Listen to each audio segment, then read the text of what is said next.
Hoy nos metemos de lleno en una de esas preguntas que parecen sencillas, pero que, bueno, esconden un universo entero. ¿Qué es el lenguaje?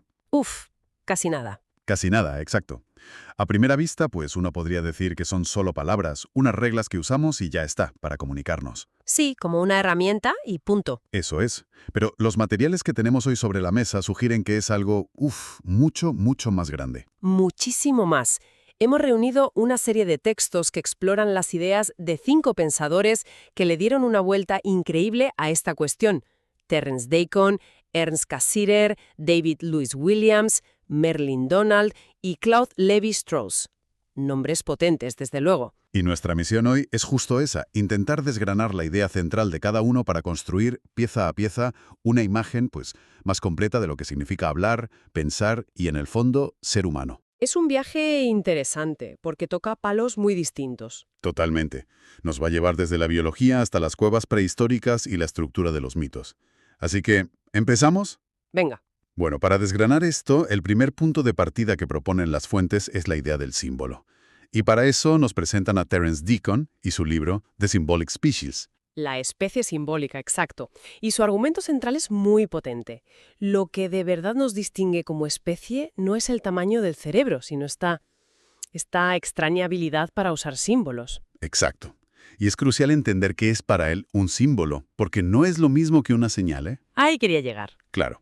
Un perro puede entender la señal de sentado, la asocia a una recompensa, a un contexto inmediato, pero la palabra sentado no significa nada fuera de ahí. En cambio, un símbolo, como la palabra justicia, no señala nada que puedas tocar.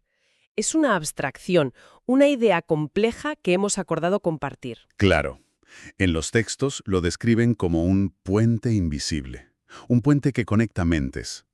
Y lo que me fascina es, ¿para qué usamos ese puente? No es solo para decir, cuidado, un león. Es para compartir cosas que no existen físicamente. Recuerdos, planes de futuro, sueños. Ese es el salto cuántico. Los animales se comunican sobre el aquí y el ahora. Nosotros, gracias a los símbolos, vivimos mentalmente en el pasado, presente y futuro a la vez. ¿Y en mundos de ficción? ¿En hipótesis? En todo eso. Hay un ejemplo en los apuntes que me parece perfecto para entenderlo, la palabra hogar. Buenísimo. No es solo una casa. Una casa son ladrillos, un techo, algo físico. Pero hogar es un símbolo potentísimo. Sí. Puede evocar seguridad, familia, el olor a café, una discusión de hace años, todo un universo de significados que no están en el objeto.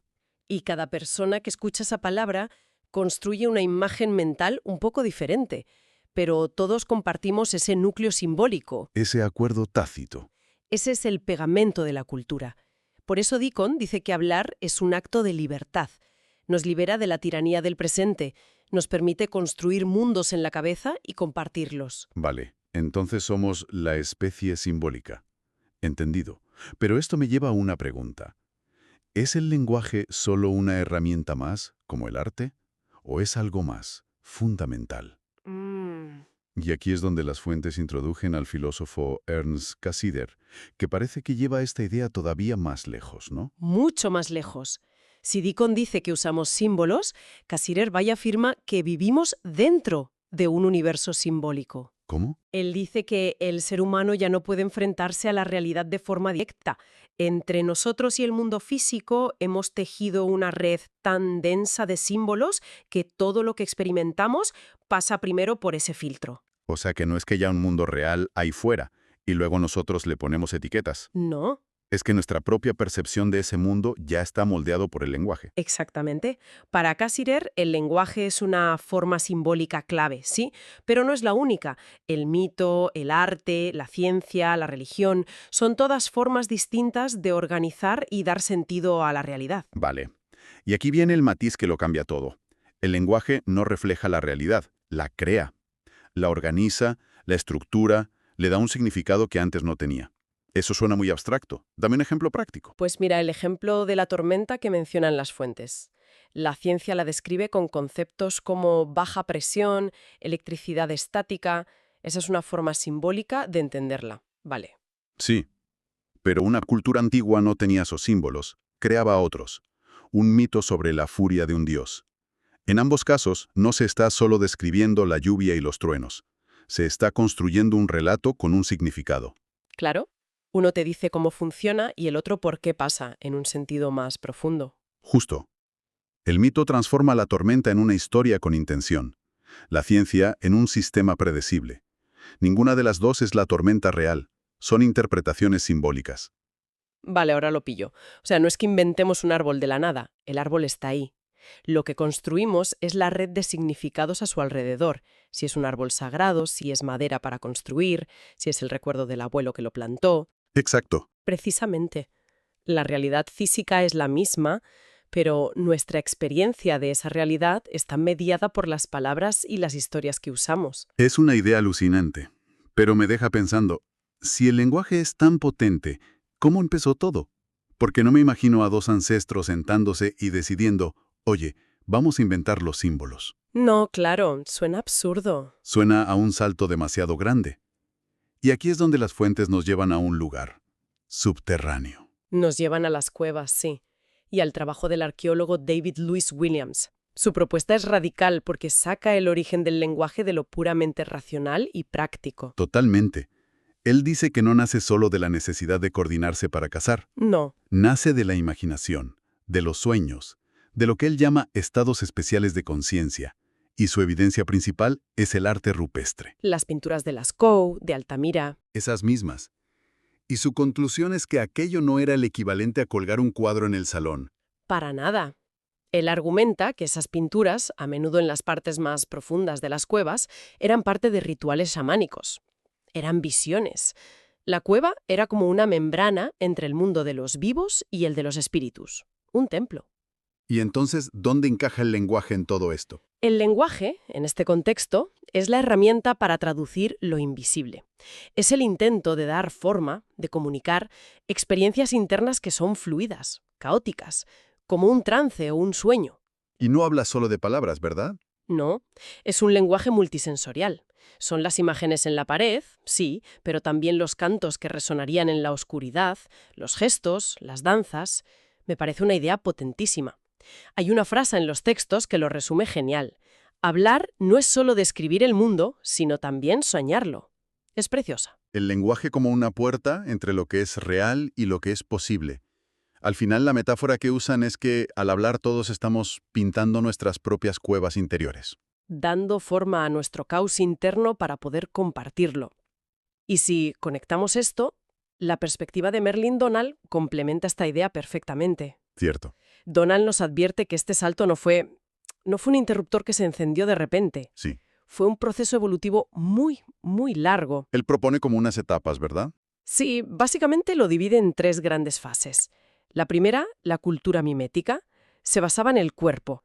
Era una comunicación prelingüística. O sea, gestos, posturas, imitar animales. Eso es, rituales, la capacidad de representar una idea usando el propio cuerpo. Algo muy físico. Como una especie de mimo prehistórico, pero con funciones sociales muy serias, claro. Exacto. La segunda etapa es la cultura mítica, donde ya aparece la narración oral. Aquí nacen las grandes historias, los mitos que cohesionan a la tribu. Vale. Y solo mucho, mucho después llega la tercera etapa, la cultura teórica, con la invención de la escritura. Lo que más me impacta de esta visión, sobre todo de las primeras etapas, es lo física y comunitaria que es. Totalmente.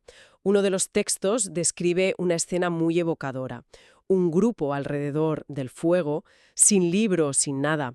El lenguaje ahí no es un diccionario. Nace de cuerpos, miradas, sonidos, silencios. Es algo que se hace en conjunto. Claro. Y esa es una implicación fundamental que a menudo olvidamos. Pensamos en el lenguaje como algo que está en los libros o en la cabeza. Pero Donald y Lewis Williams nos lo devuelven a su origen. Es una experiencia corporal, rítmica y profundamente social. Una forma de estar en el mundo. Y de construir comunidad. Antes que una asignatura, el lenguaje es un ritual compartido. Me encanta. Y esto nos lleva al último pensador, Claude Lévi-Strauss, que para mí es el que le da la vuelta más abstracta a todo. Sí, él se va a la estructura pura. Si Donald nos habla del origen corporal, Levi-Strauss se centra en eso, en la estructura. Las fuentes dicen que él veía el lenguaje como una especie de mapa invisible. ¿A qué se refieren con eso? Pues en cierto modo es como una gramática universal pero para el pensamiento. Levi-Strauss estaba obsesionado con encontrar los patrones, las estructuras ocultas que son comunes a toda la humanidad. Vale. Y para él el lenguaje es la estructura fundamental, el modelo sobre el que se construyen todos los demás sistemas culturales, como los mitos. Pero, ¿cómo llega a esa conclusión?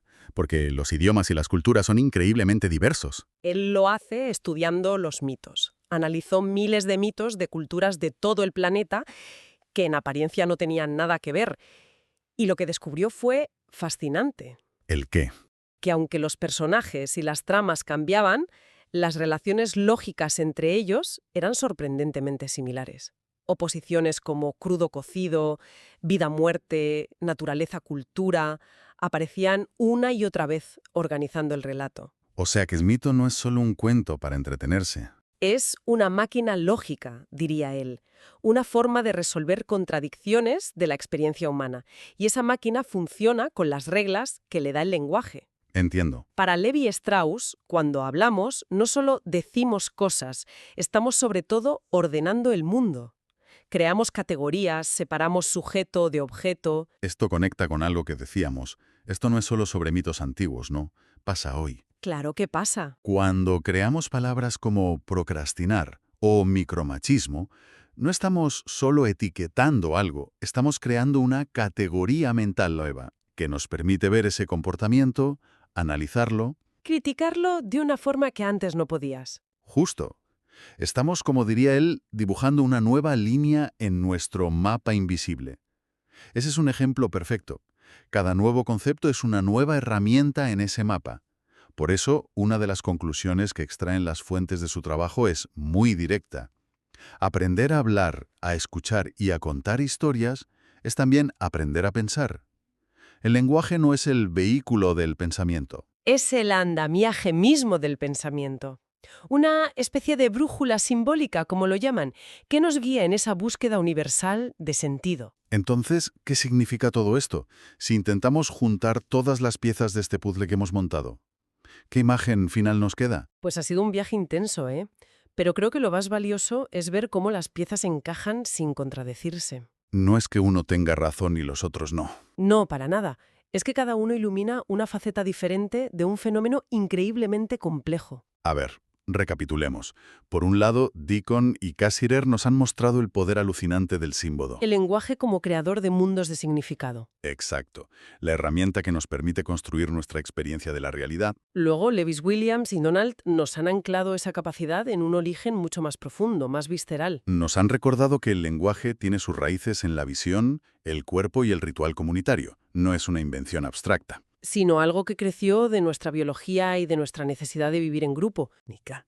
El lenguaje como la estructura que organiza nuestro pensamiento. El mapa mental con el que todos intentamos poner orden en el caos. Justo. Eso es. Símbolo, visión, cuerpo, rito y estructura. El lenguaje es todas esas cosas a la vez. Y si hay un hilo conductor que une a los cinco, es que el lenguaje nunca es un instrumento pasivo. Nunca es un simple espejo de la realidad. No. Es una fuerza activa, generativa y creativa. Exacto. Esa es la idea que parece unificarlo todo al final. El lenguaje es la herramienta con la que construimos la realidad, no solo la que usamos para describirla. Es el software con el que corre nuestra experiencia del mundo. Y eso nos deja con una reflexión final, una que surge directamente de todo esto. A ver, si todo lo que hemos discutido es cierto, si cada conversación, cada relato que compartimos, cada palabra que elegimos o que omitimos tiene el poder real de dar forma al mundo. La pregunta es inevitable. Sí. La pregunta que queda en el aire es, ¿qué mundos estamos eligiendo construir cada día con nuestras palabras y también con nuestros silencios?